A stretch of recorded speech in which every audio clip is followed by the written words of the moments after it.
بسم الله الرحمن الرحيم قل إن كنتم تحبون الله فاتبعوني يحببكم الله ويغفر لكم ذنوبكم والله غفور رحيم قل أطيعوا الله والرسول فإن تولوا فإن الله لا يحب الكافرين إن الله اصطفى آدم ونوحا وآل إبراهيم وآل عمران على العالمين ذرية بعدها من بعد والله سميع عليم إذ قالت امرأة عمران رب إني نذرت لك ما في بطني محررا فتقبل مني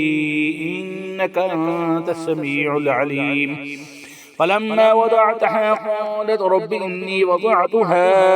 أنثى والله أعلم بما وضعت وليس الذكر كالأنثى وإني سميتها مريم وإني أعيذها بك وذريتها من الشيطان الرجيم فتقبلها ربها بقبول حسن وأنبتها نباتا حسنا وكفلها زكريا كلما دخل عليها زكريا المحراب وجد عندها رزقا قال يا مريم أنى لك هذا قالت هو من عند الله إن الله يرزق من يشاء بغير حساب هنالك دعا زكريا ربه قال رب هب لي من لدنك ذرية طيبة إنك سميع الدعاء فنادته الملائكة وهو قائم يصلي في المحراب أن الله يبشرك بيحيى مصدقا بكلمة من الله وسيدا وحسورا ونبيا من الصالحين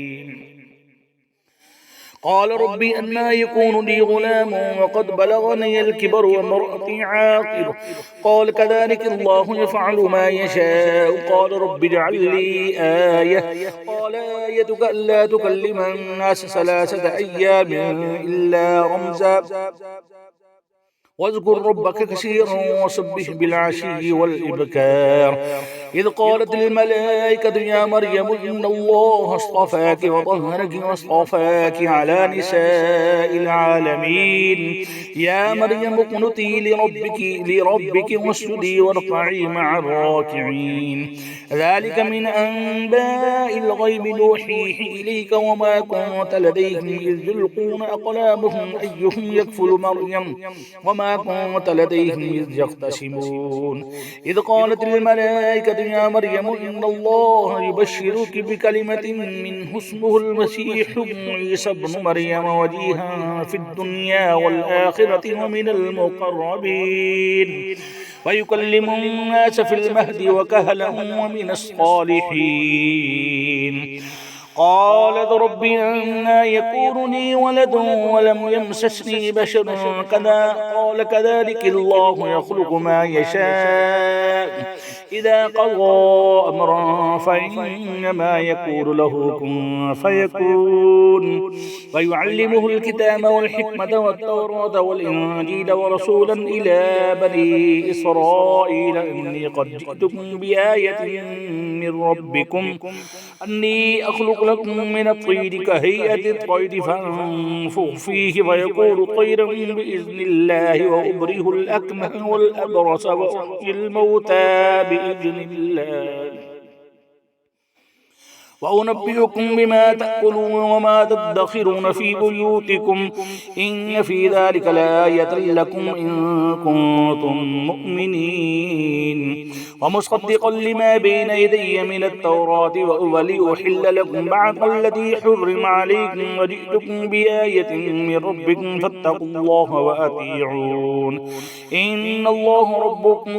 الله ربي وربكم فاعبدوه هذا صراط مستقيم فلما أحس عيسى منهم الكفر قال ما الأنصاري إلى الله قال الحواريون نحن أنصار الله آمنا بالله واشهد بأننا مسلمون ربنا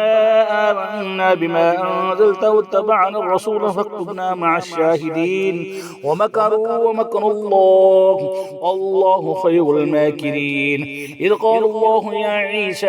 إني متوفيك ورافعك إلي ومطهرك من الذين كفروا وجاعل الذين اتبعوك فوق الذين كفروا إلى يوم القيامة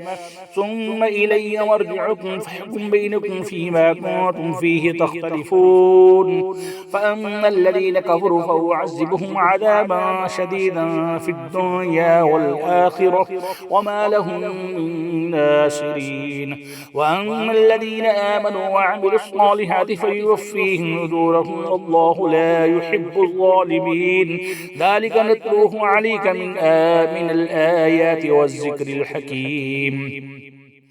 إن مثل عيسى عند الله كمثل آدم خلقه من تراب ثم قال له كن فيكون الحق من ربك فلا تكن من الممترين فمن حاجك فيه من بعد ما جاءك من العلم فقل تعالوا ندعو أبناءنا وأبناءكم ونساءنا ونساءكم وأنفسنا وأنفسكم ثم نبتهل فنجعل لعنة الله على الكاذبين إن هذا لهو القصص الحق وما من إله إلا الله وإن الله لهو العزيز الحكيم فإن تولوا فإن الله عليم بالمفسدين